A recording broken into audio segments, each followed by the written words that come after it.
per raccontare un'esperienza di incontro con una ditta, la ditta Bazman Informatica, con la quale abbiamo iniziato un percorso di collaborazione e di rinnovamento della veste tanto grafica e informatica della soprintendenza, soprattutto nella ristrutturazione del sito web della soprintendenza. Sono qui per soprintendenza archivistica per orare la causa di un bene culturale spesso fonte di pregiudizio, bene culturale bistrattato, sul quale si pensa queste forme di luoghi comuni, quindi l'archivista, gobbo, vecchio, meno male, però in generale diciamo, nella maggior parte dei casi mi sento rispondere: ma l'archivio, la soprintendenza archivistica, esiste anche la soprintendenza archivistica oltre all'archivio di Stato? Sì, esiste. Allora, io inizio un'immagine di bene culturale materiale archivistico. I faldoni sono la classica documentazione archivistica, ma anche questo è un bene archivistico. Questo rappresenta il filone più nuovo che la Soprintendenza Archivistica per il Veneto ha intrapreso negli ultimi anni, quindi lo studio degli archivi di impresa. In questo caso abbiamo archivi della moda e archivi del calzapunificio, soprattutto nella zona della Riviera del Brenta. Questa è la Soprintendenza Archivistica, quindi al piano terra abbiamo l'Archivio di Stato e sopra, con poche forze e poche persone, però ci siamo noi, Soprintendenza Archivistica, che vigiliamo tutto ciò che è archivio in Veneto.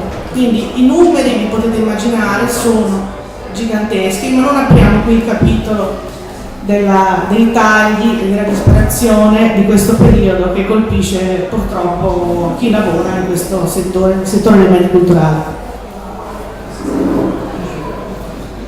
Allora, la prima parola, io ho fatto delle slide con delle parole chiave, con delle parole importanti. La prima parola è tutela, e io sono solita partire sempre ricordando l'articolo 9 della Costituzione, un punto fermo, una cosa importantissima per chi lavora con i beni culturali. Quindi la Repubblica promuove lo sviluppo della cultura e della ricerca scientifica e tecnica e tutela il paesaggio e il patrimonio artistico della nazione. Quindi le forme di salvaguardia dei nostri beni culturali sono espletate dal Ministero per i Beni Culturali, in questo caso per quanto riguarda i beni archivistici, con la Direzione Generale degli Archivi, che è l'Istituto Centrale di Roma, che si dirama sul territorio con gli archivi di Stato che tutelano i beni archivistici in sede, quindi dentro i loro magazzini con i loro inventari. E invece le soprintendenze archivistiche,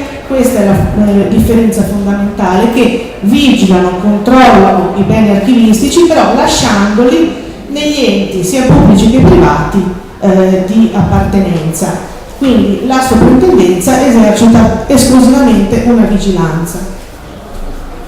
Allora, la vigilanza, che è regolata dal Codice dei Beni Culturali, prevede quindi il censimento, il restauro, la catalogazione, l'ordinamento, lo scarto e la gestione dello scarto. Per esempio, se una ASL decide di buttare via, di fare spazio nei suoi magazzini e eliminare le cartelle cliniche degli anni 80, dall'80 all'81, non può, deve necessariamente contattare la soprintendenza archivistica, che manda un funzionario a visionare i materiali e con una commissione di scarto si decide quali tenere per memoria dell'ente e quali possono essere scartati. L'ultima frontiera, la cosa più importante di questi ultimi anni, è il problema del documento digitale.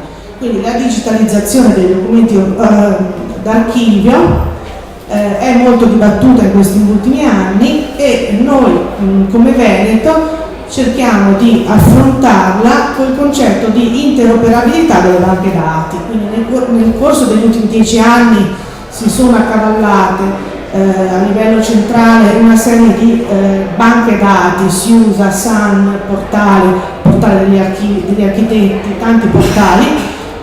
Si sta cercando in questi ultimi tempi di dare una coerenza a queste varie forme di digitalizzazione, perché altrimenti rimane un lavoro frammentario. Ecco un esempio tipico di documento d'archivio di ieri e di oggi. Quindi una lettera conservata alla Fondazione Cini indirizzata a Luigi Nono, quindi archivi musicali che sono conservati alla Fondazione Cini, che sono sotto la nostra vigilanza, e un'email della sovrintendente attuale, la dottoressa Terenzoni, e anche questo è archivio corrente, quindi avrà necessità nei prossimi anni di essere comunque catalogato, inventariato e conservato. Allora, per farvi capire la grandezza del lavoro della soprintendenza archivistica, quindi vedete la regione in rosso e abbiamo archivi, qualsiasi archivio che vi venga in mente, pubblico, regione, provincia, comune, comunità montane, ordini professionali, università, istituti scolastici, li potete leggere, e gli archivi privati, famiglie, fondazioni, istituti culturali, comunità ebraiche. Ecco, allora, nei 581 comuni del Veneto, nelle 7 province, nelle 24 ASL, nelle 4 università e nelle 600 scuole, abbiamo continuamente interventi, controlli, segnalazioni. Ovviamente non è possibile fare un lavoro capillare in tutti gli enti che la soprintendenza archivistica vigila, anche perché ora vi dico quanti siamo. In totale siamo 9, di cui solo 4 archivisti, la tendenza del Veneto. Allora, in questo momento sono 1589 gli archivi in corso di notifica, e ora mi soffermerò sulla parte più innovativa del lavoro nostro di questi ultimi mesi, l'analisi degli archivi aziendali, che sono stati definiti giustamente dei cassetti delle meraviglie da scoprire. Allora, dagli anni 80 sono stati censiti in Veneto circa 200 archivi di aziende, quindi di industrie, tessili, del vetro, calzaturieri, della chimica. Per esempio ci sono dei documenti interessantissimi in questo momento oggetto di studio sull'Ilva di Marghera, e voi sapete in questo momento l'importanza di questi tipi di documenti. Quindi sono carteggi. Ecco, il documento d'archivio con l'impresa si diversifica e si moltiplica, perché è vero che ci sono i carteggi, per esempio del direttore d'azienda con i fornitori, carteggi come potete immaginare che siano. Poi, ma ci sono anche materiali tecnici e scientifici, l'oggetto stesso, l'oggetto che è ciò che l'industria produce, è materiale d'archivio, i campionari, gli esperimenti, per esempio, i prototipi, le prove fatte, gli strumenti per produrlo, e anche le biblioteche di settore. Una miniera inesplorata, ma anche a rischio di perdita. E ora vi faccio vedere, per esempio, con un sopralluogo, un archivio di un'industria in abbandono nella zona di Verona. Un archivio. Un altro problema grosso, quando una fabbrica, un'azienda, un'attività viene acquisita da un'altra azienda, quindi perde la propria sede, per cui l'archivio deve essere impacchettato e trasportato. Questo è un esempio.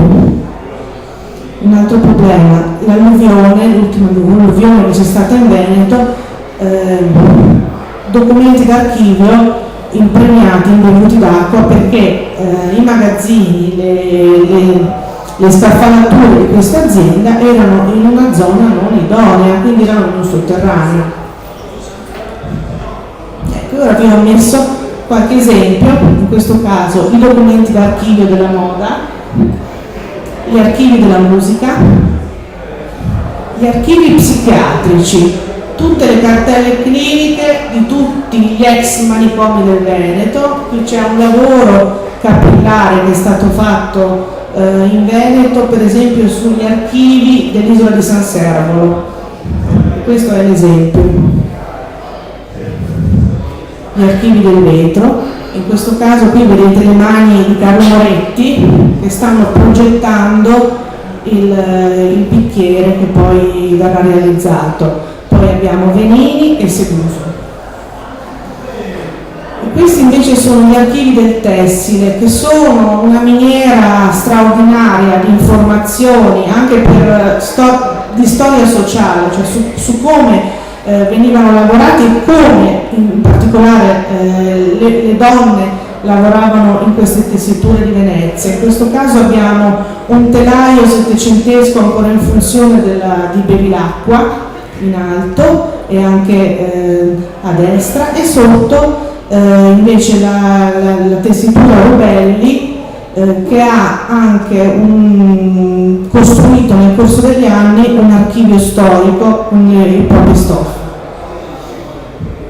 Archivi degli architetti. Ecco, a proposito di questi archivi d'azienda, volevo infine raccontare questo progetto istituzionale che è in corso dal 2011, quindi si chiama Archivi Vivi, proprio per la volontà di salvarli e dargli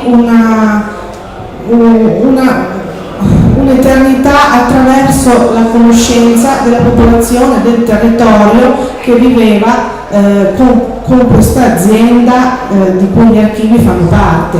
In particolare mi piace citare una frase del nostro sovrintendente: gli archivi aziendali raccontano storie di lavoro e di famiglia legate al territorio, di abilità e di innovazioni, di perdite e di decadenze, e possono a loro volta stimolare creatività. In che senso? Per esempio con l'esempio dell'archivio Lanerossi.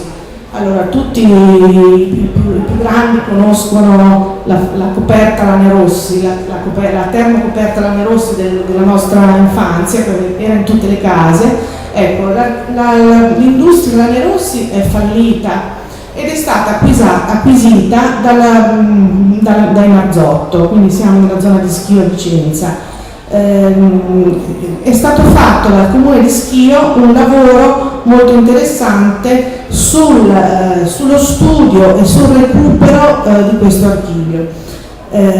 Quindi l'archivio Lanerossi è diventato museo, ma è anche oggetto di studio, in questo caso per esempio dai giovani studenti del corso di laurea di moda e design, che hanno potuto utilizzare delle termocoperte, la famosa termocoperta Lanerossi, per reinventarla e creare dei nuovi oggetti d'arte che sono stati esposti sia a Schio che alla Biblioteca Marciana quest'inverno. Qui vedete l'esempio delle termocoperte Lanerossi riutilizzate, e invece nelle vetrine gli studi che avevano portato l'ingegner Gian Domenici, l'inventore della termocoperta, a realizzare la sua scoperta. Ecco, concludo dicendo che con questo ragionamento la valorizzazione di questi archivi, degli archivi vivi, permette la fruibilità dei cittadini, quindi il fatto che loro possano conoscerli e sentirli loro, quindi mantiene vivi gli archivi salvando la nostra storia, e questo è, secondo noi, una tutela consapevole e partecipativa, che quindi va verso un'apertura piuttosto che una chiusura di questi famosi cassetti con i documenti. Ecco, concludo facendovi collegarmi con Bazman, facendovi vedere, ecco, verso dove stiamo andando, quindi verso l'apertura, verso la cittadinanza, attraverso uno studio di un'immagine più accattivante della soprintendenza archivistica e con la nuova home page futura del nostro sito web. Grazie.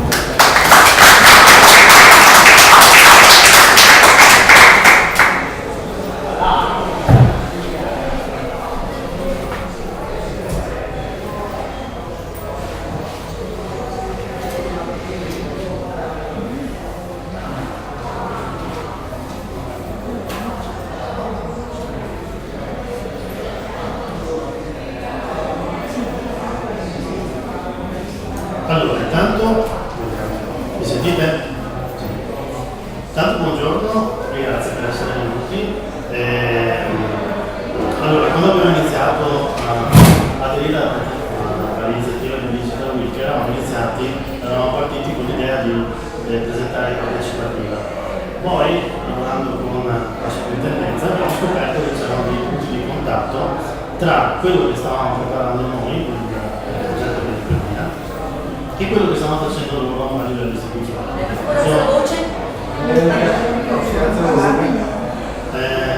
Mi metto così, si sente meglio? Allora,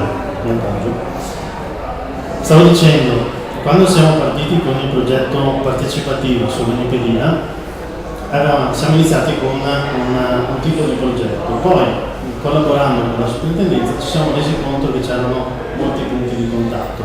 Ovviamente il lavoro che fa la sovrintendenza è diverso anche per missione istituzionale rispetto a quello che facciamo noi, però ci sono dei punti di contatto interessanti. Intanto una domanda che è chi di voi conosce già Wikipedia? Allora, Wikipedia è un progetto che, come vede il sottotitolo, è l'Enciclopedia di Venezia. Abbiamo lanciato nell'ottobre del 2012, il 12 ottobre dell'anno scorso, l'abbiamo lanciato alla Biblioteca Nazionale Marciana ed è un progetto che in realtà è da molto tempo su cui stiamo lavorando. Wikipedia, che dopo magari facciamo una breve carrellata nel sito online, è quindi già online, quindi già visitabile all'indirizzo wikipedia.it, e il progetto nasce con l'intenzione appunto di far diventare vivo un archivio che in realtà è l'argomento Venezia, che è vastissimo ovviamente, e che si vuole porre in una maniera abbastanza semplice, cioè il primo degli scopi è riuscire a far conoscere Venezia nella maniera più semplice, anche se in maniera completa. Quindi si parla sia della storia che della cultura che dell'arte, ma anche far conoscere appunto e dare la possibilità in qualche modo di valorizzare quelle che sono le realtà quotidiane di Venezia e di quello che ci ruota attorno. Andando direttamente a partecipativa, e poi riprendiamo il filo con Wikipedia, quello che noi abbiamo lanciato in questi giorni, che è il primo step, ha la domanda: come vedi Venezia? Cioè, abbiamo voluto avviare una sorta di provocazione e chiedere direttamente nel territorio, da qui il lato partecipativo, come viene vista, come viene percepita Venezia. Il tutto si fa in forma molto semplice: si prende una foto, un'immagine che secondo voi è esplicativa, la si invia registrandoci sull'area di Wikipedia e si invia qualcosa che sia aderente a questa domanda. Cioè, per voi Venezia come è vista? Per quello che ci riguarda, come abbiamo scritto, vogliamo sapere proprio realmente come la vedete. Per noi può essere la foto di un cestino, può essere la foto di un palazzo, può essere la foto di un gardiano, quello che volete. E il lato che infatti a noi interessa è riuscire a iniziare ad avere una fotografia della percezione della città. Perché scoprendo, adesso per motivi di tempo non siamo riusciti a portare dentro tutte le casistiche che abbiamo già raccolto, ne abbiamo raccolte 3. Vedrete che c'è una percezione completamente diversa della città anche in soli 3 messaggi che abbiamo pubblicato. Il primo, infatti, poi vedete che cambia anche di lunghezza, è Amo Venezia. L'iniziativa ovviamente è aperta a livello senza confini, cioè ci possono partecipare persone che abitano a Venezia, abitano fuori Venezia, sono nate a Venezia, non sono nate a Venezia, abitano fuori Italia e via dicendo. Questa persona è una persona che è a metà tra il Libro di Venezia e gli Stati Uniti. E tra le varie cose vedete che appunto c'è questo amore per la città, che si concentra anche nel fatto che, pur essendo membro del WWF, mi sono tirata sulle maniche, abbiamo pulito delle immondizie portate da mare, parte delle dune degli alberoni. Infine, la cosa interessante è che dice: qui c'è un ecosistema unico da preservare e da divulgare, di cui pochi addetti sono a conoscenza, a cui, se ci pensate, tutto questo ecosistema è rappresentato, seppur in piccolo rispetto all'attività che fa la sovrintendenza, a quello che proprio loro tutelano e su cui sovrintendono. Se poi passiamo, questa è un'altra persona che ci ha mandato adesso le foto appunto foto, per motivi di tempo non siamo riusciti a riportarle, però c'è una foto praticamente di una diga dell'isola di Venezia con delle persone che stanno lavorando al freddo e via dicendo, e il titolo della foto che gli ho mandato è "Quando faceva freddo e non tutti eravamo più onesti con noi stessi". Poi andando a vedere quello che ha scritto è carino, perché poi appunto la foto che è stata inviata è del Reale Ufficio Idrografico del 29, dove dice: "Forse la vita sicuramente era più dura e poco confortevole in questa città, ma certamente tutti noi cittadini veneziani e non eravamo più realmente consapevoli che ciò che abbiamo e ciò che abitiamo è qualcosa di sacro e speciale. E a conseguenza di questa consapevolezza il nostro comportamento e il nostro insegnamento a coloro che vengono in questa città era semplicemente più serio". Ce n'è un altro che è molto più immediato, cioè la foto è Antichi Splendori, la foto ritrae un particolare del Palazzo Ducale e il testo di completamento è: "Crediamo ancora di essere completamente indipendenti dalla crisi", ai posteri l'altra sentenza. Adesso questi sono tre esempi, ne sono arrivati altri, ed è interessante come questi progetti di partecipazione un po' non convenzionali, cioè senza fare dei sondaggi particolari, ma ponendo una domanda e lasciando la libera interpretazione, il libero pensiero, dimostra che poi ogni persona vede Venezia, e vede comunque una realtà, in maniera completamente diversa. La cosa interessante è che questo ci sta stimolando ovviamente ad avviare altri canali di interazione. Ma il lato ovviamente altrettanto interessante, e si lega al motivo per cui oggi siamo qui con la sovrintendenza archivistica per il Veneto, è che Partecipativa sposa anche la volontà di raccogliere dal territorio degli archivi, che poi abbiamo appunto scoperto essere archivi in tutti i sensi, da persone, famiglie e via dicendo, che neanche si immaginano di avere a casa propria.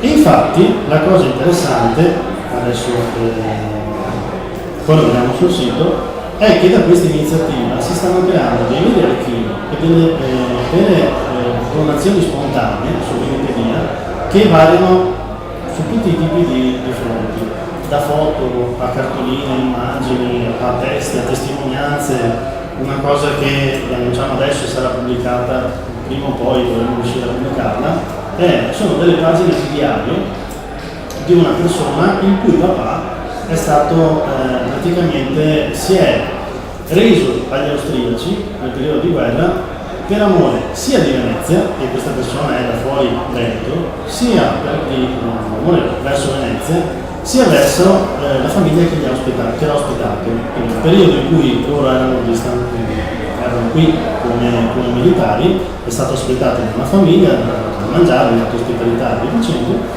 e nel momento in cui gli austriaci praticamente hanno detto o da Teresa o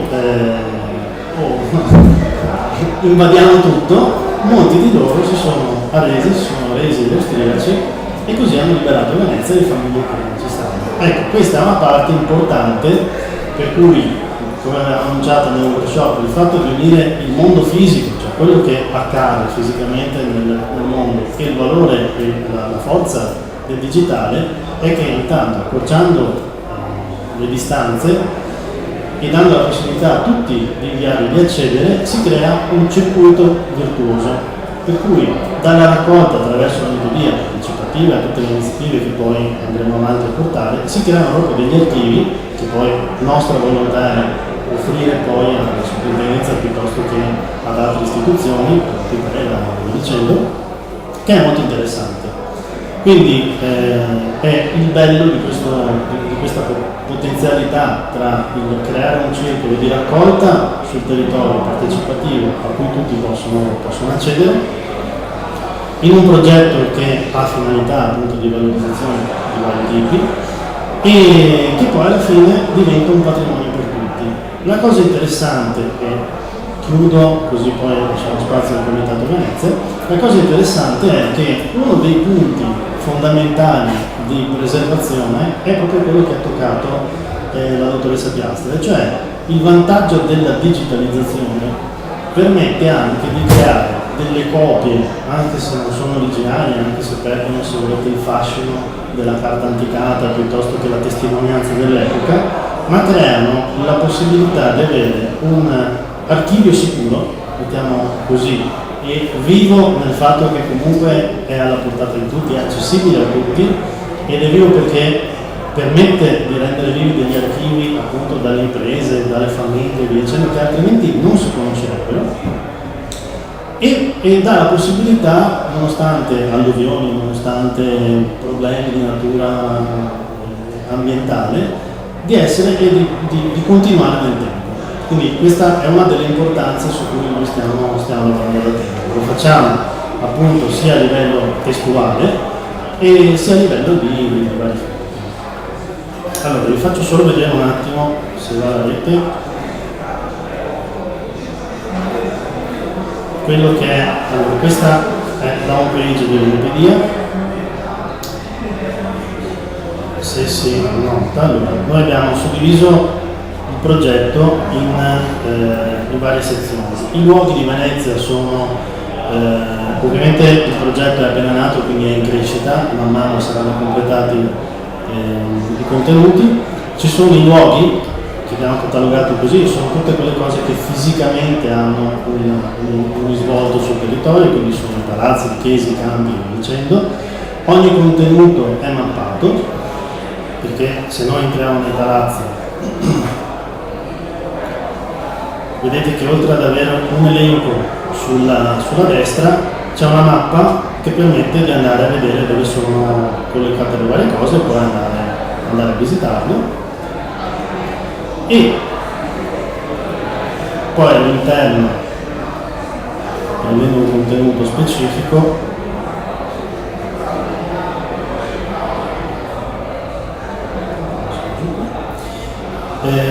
allora vedete che c'è comunque il classico indirizzo, come vedete è stato strutturato in maniera a più livelli di approccio per consultare l'informazione. C'è un'informazione molto semplice, se volete anche un po', diciamo così, marchettare, nel senso che è qualcosa che cerchiamo in questo paragrafo di far trasmettere le sensazioni a chi legge relative al palazzo piuttosto che al posto, perché una delle caratteristiche sull'analisi che abbiamo fatto anche delle guide turistiche che ci sono e che dovrebbero essere quelle che trasmettono più emozioni, è che molto spesso è difficile attraverso un testo far cogliere alle persone che non sono mai state a Venezia in quel luogo quello che si potrebbe respirare in un campo piuttosto che in un palazzo, che non per forza di cose ha un fine turistico, cioè io potrei essere in un campo e semplicemente dopo una lunga via, una lunga calle che attraverso stretta, mi si apre un mondo e mi dà una sensazione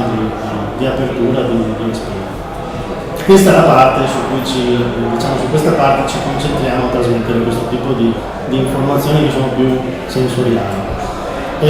All'interno poi ci colleghiamo, sono comunque collocati in itinerari percorsi che non sono dal punto di vista turistico come un tipo di impianto, come dopo lo vediamo. Ci sono una serie di informazioni contestuali e comunque vedete che per ogni contenuto c'è una mappa, quindi si sa sempre dove si è. C'è una parte di approfondimenti più o meno lunghi, a questo poi si collegheranno degli approfondimenti più concreti. Quindi per andare avanti ci sono poi i percorsi che sono un modo, i percorsi in realtà sono nati perché lavorando sui palazzi abbiamo scoperto che molti di questi palazzi sono nei Canali Grandi, cioè si affacciano al Canale Grande e l'unico modo per vedere tanti particolari interessanti è solo dalla porta. Quindi abbiamo notato che purtroppo, e con sorpresa, molte guide turistiche, tra quelle più importanti, non lo dicono o non lo citano in maniera così chiara. Quindi secondo noi è stato importante collocare anche le varie aree, le varie zone, vari palazzi, vari luoghi all'interno di percorsi che hanno un certo significato. Qui abbiamo scelto i sestieri perché sono d'obbligo, le tre direttive principali, diciamo, che sono i due canali, uno interno e uno esterno, e quella che è la strada principale di Venezia. Poi ovviamente ci sono le altre, quindi che va a San Polo, ci sono All'interno di questi percorsi poi ne stiamo creando anche altri che sono di altra natura. Per esempio stiamo collaborando con l'editore del Lido, che è lo stesso a cui ieri eravamo insieme alla caserma Colnoghi di Vaschevoni, che ha pubblicato l'enciclopedia cartacea di Venezia, e su cui proveremo a costruire dei percorsi di interesse tematico, sia attraverso degli autori di libri che hanno scritto al tempo, Hemingway piuttosto che altri autori, sia attraverso l'interesse di tipo, potrebbe essere professionale. Io sono un architetto, posso avere degli interessi dal punto di vista architetturale, quindi ci sono dei percorsi tarati sul tipo di interesse.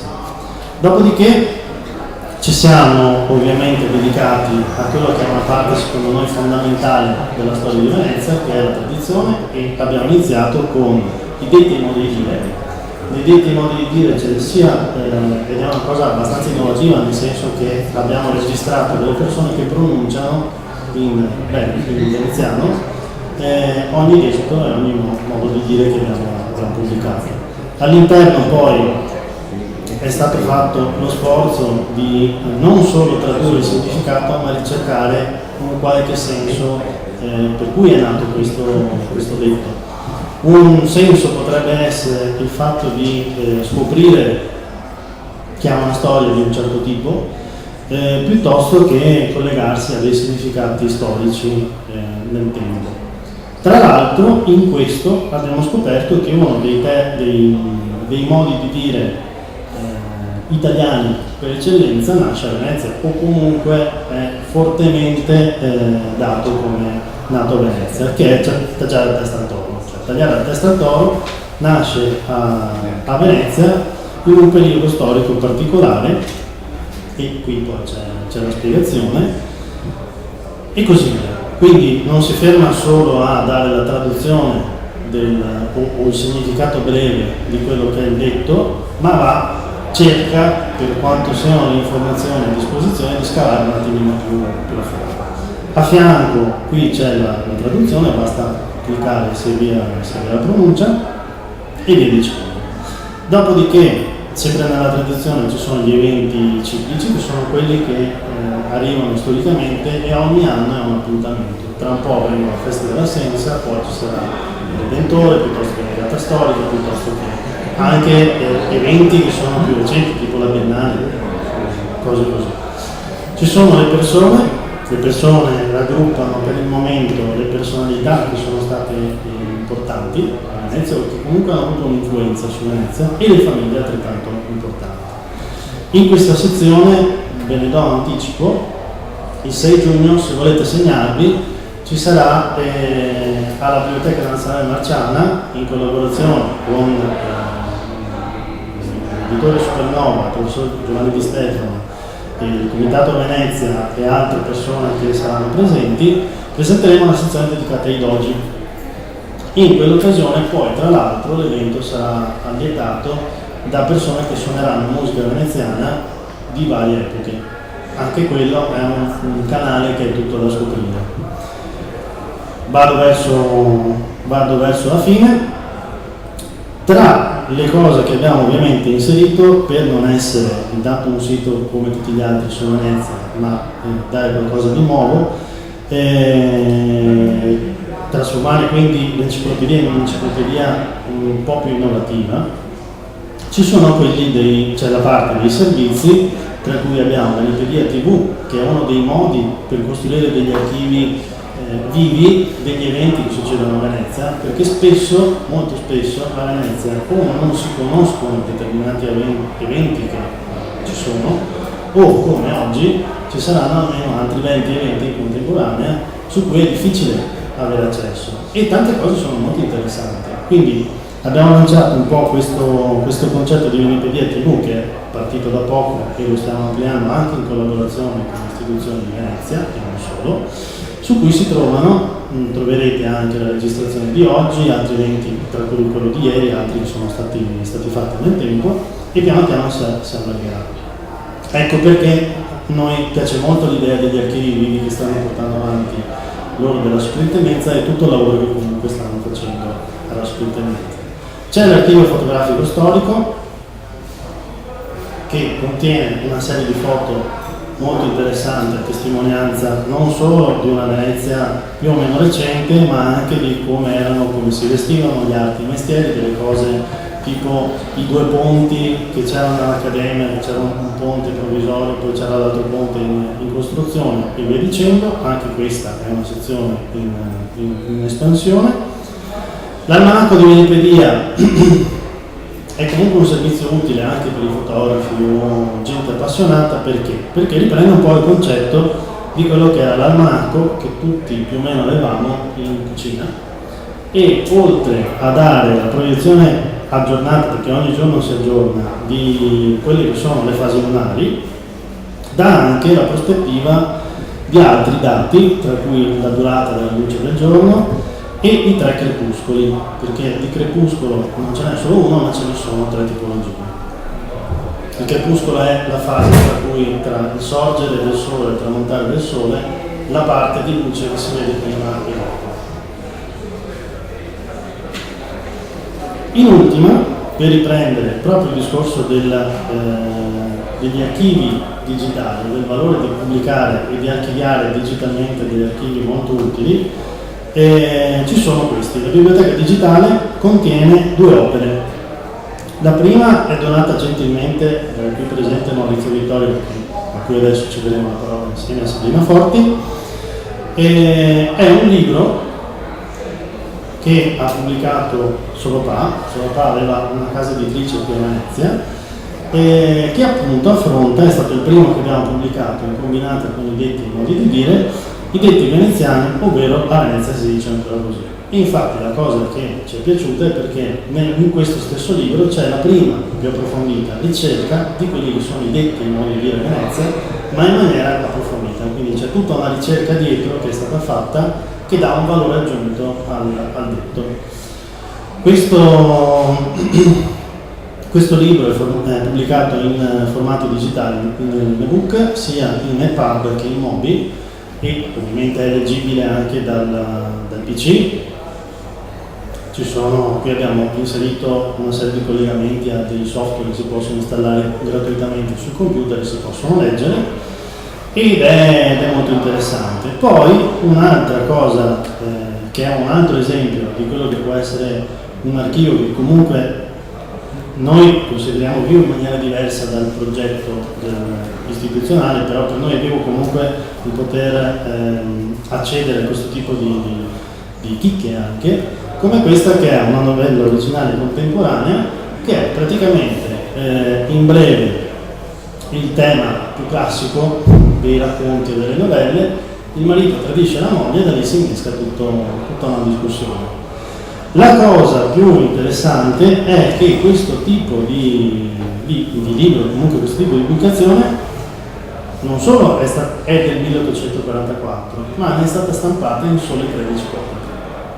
Quindi il valore di questi archivi, quindi il lavoro egregio che stanno facendo loro di valorizzazione, di recupero e di tutela di questi patrimoni, dà anche la possibilità di riuscire ad accedere a pubblicazioni di questo tipo. Avendole online, quindi avendole su un archivio digitale, dà la possibilità di tutelarle in maniera molto più sicura, perché poi dietro a questo sito ci sono tutta una serie di meccaniche di archivio di sicurezza automatiche, quindi ci sono una serie di cose che fisicamente sarebbe difficile fare e permettono di preservare nel tempo molto più a lungo delle testimonianze che sono importanti.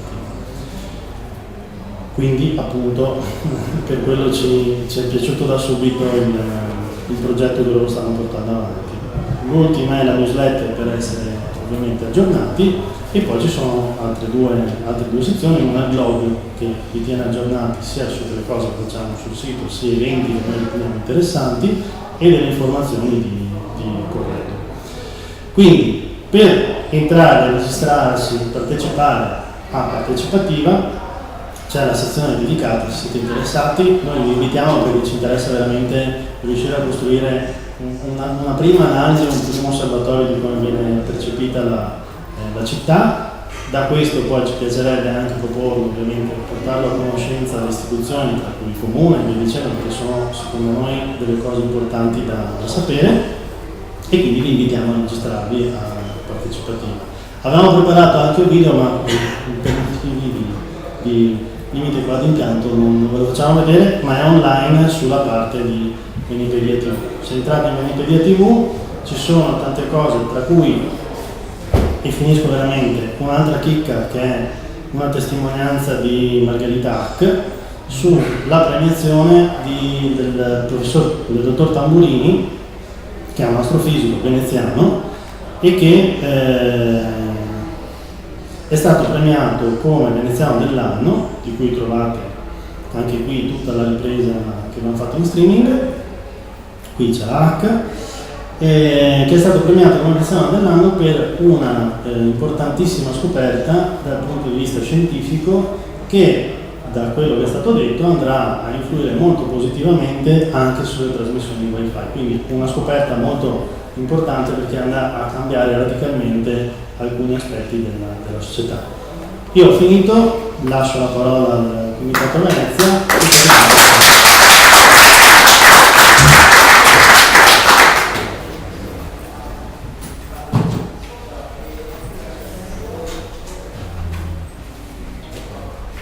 Sì, allora io dico proprio due parole, perché ormai se abbiamo sforato anche quei tempi, proprio ora che tra ci cacceranno via.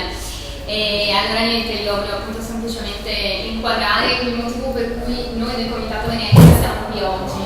Come avete insomma intuito, noi e Menipedia, quindi e la Batsman SRL, abbiamo un forte legame a livello proprio di attività. Noi sposiamo fortemente il loro progetto del sito, in quanto appunto noi come comitato, quindi come ente senza scopo di lucro, il nostro obiettivo primario, uno tra i nostri obiettivi primari, è quello della diffusione della conoscenza, della storia, dell'arte, della cultura e della lingua di Venezia e del Veneto. Questo lo facciamo appunto creando delle forti coesioni con progetti di questo tipo, ma anche attraverso appunto la collaborazione con istituzioni. Per esempio con Ca' Foscari abbiamo attivato uno stage, abbiamo attivato una collaborazione, quindi stiamo allargando la rete appunto con l'obiettivo finale di diffondere la cultura. Perché appunto per noi è fondamentale che la cultura arrivi a tutti. La cultura appunto non deve essere solo di alcuni, ma deve essere di tutti, per cui scusiamo Menipedia perché essendo sul web tutti possono accedere alle informazioni, e sposiamo anche comunque archivi vivi, perché il loro obiettivo di portare fuori, far conoscere quei beni che attualmente non sono nascosti, non sono dati in mano al pubblico per motivi vari, in questa maniera riusciamo a renderli accessibili a tutti. Ecco. Io chiuderei qui, vuoi dire due parole Maurizio? Buongiorno. Niente, il Comitato Venezia è relativamente giovane, circa un anno che lavora ufficialmente, ma prima ha lavorato in background collaborando con varie istituzioni.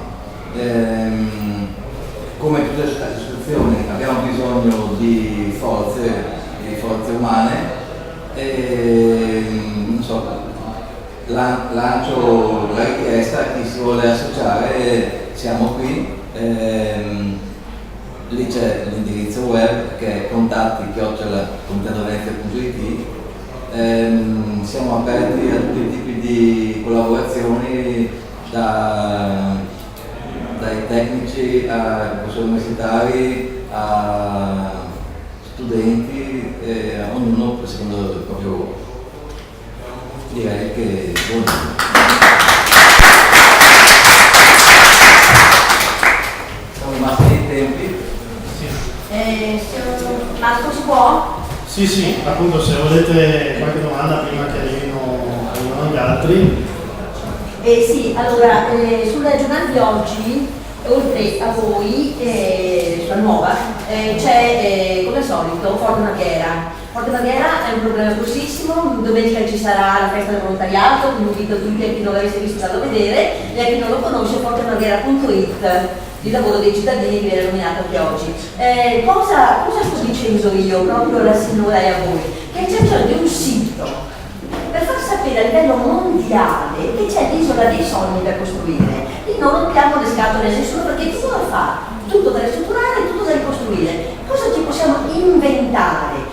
Io dico che abbiamo una grandissima possibilità, perché, scusate, se lo dico, ma se tra mestrini e veneziani non sempre si capisse, qui possiamo dialogare col mondo, tramite voi, tramite... Allora, io approfitto di questa giornata, c'ero ieri a sentire i complimenti, e provo a lanciare una cosa. Chi potrebbe aprire un sito che dica al mondo: abbiamo bisogno di soldi etici. Perché dico soldi etici? Perché i cittadini di Forte Marghera, Stella d'Acqua, hanno creato le linee guida, ci hanno lavorato un anno, Marinera Sclavi, soldi in tasca loro, per creare delle parole, delle bellissime parole di cui il comune non sa come farsene, nel senso che se gli investitori entro il 3 giugno non li troviamo, chi riva e fa, e poi si dirà come al solito o solo fa le solite speculazioni. Allora vogliamo evitare che Orsoni lasci le solite speculazioni dagli olandesi di turno? Vogliamo provare a cercare noi dei soldi, ma cerchiamoli pure nel mondo, perché su Venezia si può. Il commendatore Moretto, presidente dell'Associazione Veneziani nel Mondo, creata dalla Camera di Commercio, lo dice chiaramente. Su Venezia si possono chiedere $10, 10 sterline, perché su Venezia è un sogno, Venezia è la città del possibile. Qui si tratta di fare una rivoluzione economica, dal basso. Allora dico alla signora cosa ci vedo io. Io ci vedo dei musei creati dai cittadini, ma guidati dall'università, dalla Fondazione Musei Civici, però quel discorso che ha fatto lei, quanti cittadini dai Gondolieri al Faigname a Salta ha delle esperienze? Io vengo da Jesolo, mi chiamo Chiovesano, e vorrei portare i miei nipotini una volta in barca, una volta in Cogliera, che c'è la fermata davanti, a vedere che cosa? A vedere un falegname vero, un artigiano artista che dimostra al mio nipotino Matteo come che si fa, cos'è il profumo del faggio, della quercia, e si fa uno sgabetto del legno, si fa una teccapanna, impara la passione dei mestieri. Alla mia nipotina una sarta vera che ha i suoi clienti, che sta in piedi perché il discorso deve essere sostenibile economicamente, ma che in certi momenti un laboratorio per farsi i vestiti by Barbaro, che mi come nonna cosa mi ha insegnato. Quindi io vi dico, questa cittadella la possiamo veramente costruire col mondo, però col doppio binario. Chiediamo soldi al mondo, ma la testa qua, io ho detto al presidente del Vega Vianello, perché diceva in Pregillo, la città con la Lego, la città di bambini, mi va bene tutto il mondo, ma la testa nelle nostre università, perché abbiamo università straordinarie. Concludo, UAV deve fare corso di restauro a livello internazionale, 14 università europee, ma dove fa meglio che là che c'è tutto da restaurare?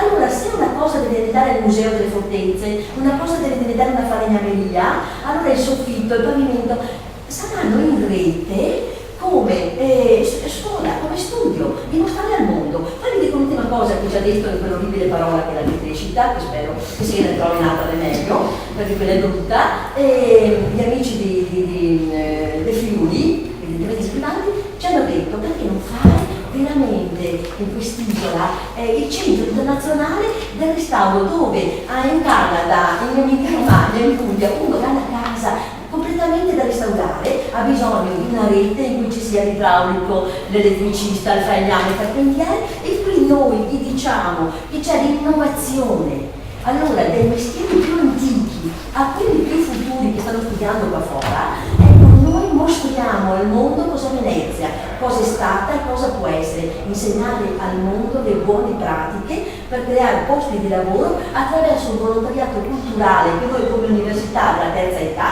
possiamo fare. Ultima roba, gli ostelli. Io sono da Jesolo, se voglio fermarmi la sera alla Felice o al Tognolo ho problemi a dormire, ma non voglio solo un posto per dormire, voglio un posto dove posso dialogare, cantare, vivere, come dire, fare del bene alla mia città. Io mi sono maestra in pensione, so delle robe che vorrei trasmettere. Allora, Cacciari ha scritto un libro che dice che la politica ci frena. Ecco, io vorrei che voi non ci freniate, usateci per favore, usate la nostra buona volontà, perché ce n'è tanta. Tra Mestre e Venezia vedo persone meravigliose, il problema è metterci veramente insieme. Io ho detto assolutamente no, ma facciamo un tavolino per favore, se tavolo se una parola nostra, facciamo un tavolino e proviamoci, perché io non so se voi potete farlo, chi lo farà, ma c'è bisogno di un sito che dica al mondo, gli skate ci vogliono indubbiamente, la Ghiseri da farmaco milioni d'euro, ma si trovano, perché gli olandesi siano i no, soldi etici possiamo cercare che dentro del mondo, ma con la testa nelle nostre università, nelle nostre sovrintendenze,